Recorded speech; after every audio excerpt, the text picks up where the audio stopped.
মইতো ভাবোঁ যে আমি প্ৰতিগৰাকী অসমীয়াই ভূপেন দাক লৈ সকলো সময়তে গৌৰৱান্বিত হোৱা উচিত। আমি য'তেই নাথাকোঁ, যিয়ে নকৰোঁ, ভূপেন দা আমাৰ সদায় হৃদয়ত থাকিব লাগে। আমাৰ আদৰ্শ হিচাপে আমাৰ জীৱন যাত্ৰাত সদায় মূল শক্তি হিচাপে থাকিব লাগে। গতিকে আজি অসম চৰকাৰৰ উদ্যোগত বছৰজোৰা শতবাৰ্ষিকী অনুষ্ঠান আয়োজন কৰা হৈছে। মই অসম চৰকাৰকো ধন্যবাদ জনাইছোঁ। ডক্টৰ হিমন্ত বিশ্ব শৰ্মা ডাঙৰীয়া মুখ্যমন্ত্ৰী হিচাপে নিযুক্ত হৈছে। আৰু আজি এই অনুষ্ঠানত বিশেষকৈ দিল্লীৰ বিভিন্ন শিক্ষানুষ্ঠানত ছাত্ৰ ছাত্ৰীসকলে মিলিত প্ৰচেষ্টাৰে আজি এই স্থানত ভূপেন দাৰ প্ৰতি গভীৰ শ্ৰদ্ধাঞ্জলি জ্ঞাপন কৰিবৰ বাবে সমবেত হৈছে।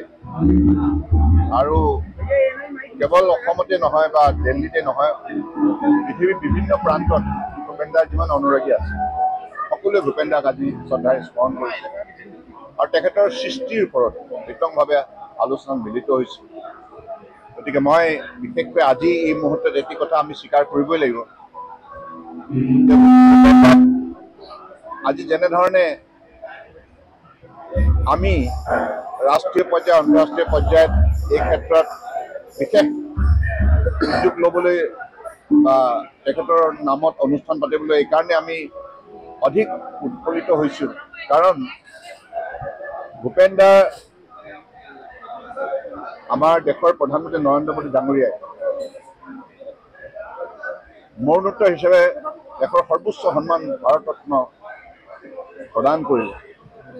গতিকে ভাৰত ৰত্ন সুধাকন্ত ডক্টৰ ভূপেন হাজৰিকা তেখেতৰ জীৱনজোৰা সাধনাৰ অন্তত যিটো স্বীকৃতি, ৰাষ্ট্ৰীয় স্বীকৃতি পালে, আমি ইয়াৰ বাবে প্ৰতিজন ভূপেন দাৰ অনুৰাগী গৌৰৱান্বিত। গতিকে সেইকাৰণে মই ভাবোঁ যে তেখেতে যিমানখিনি কাম কৰি গ'ল, এই কথাবিলাক আমি এনেধৰণে ঐক্যবদ্ধ হৈ সকলো সময়তে হৈ থাকিব লাগিব আৰু তেখেতৰ যিখিনি সৃষ্টিক মূল্যাংকন কৰিব লাগিব। গতিকে মই অত্যন্ত আনন্দিত আৰু মই বিশেষকৈ ভূপেন দাক ভাৰত ৰত্ন প্ৰদান কৰাৰ বাবে দেশৰ প্ৰধানমন্ত্ৰী নৰেন্দ্ৰ মোদী ডাঙৰীয়াক অসমীয়া ৰাইজৰ হৈ আন্তৰিক কৃতজ্ঞতা জ্ঞাপন কৰিছোঁ। আৰু এনেধৰণে বিশ্বৰ বিভিন্ন প্ৰান্তত ভূপেন দাৰ নামত যেন অনুষ্ঠান গঢ় লৈ উঠে আৰু ভূপেন দাক অসমীয়া উঠি অহা প্ৰজন্মই যাতে অত্যন্ত আদৰ্শ হিচাপে শ্ৰদ্ধা ভক্তিৰে নিজৰ জীৱন যাত্ৰাত তেখেতক লগত লৈ তেখেতৰ আদৰ্শক মূল্যাংকন কৰিবৰ বাবে প্ৰয়াস কৰিছে।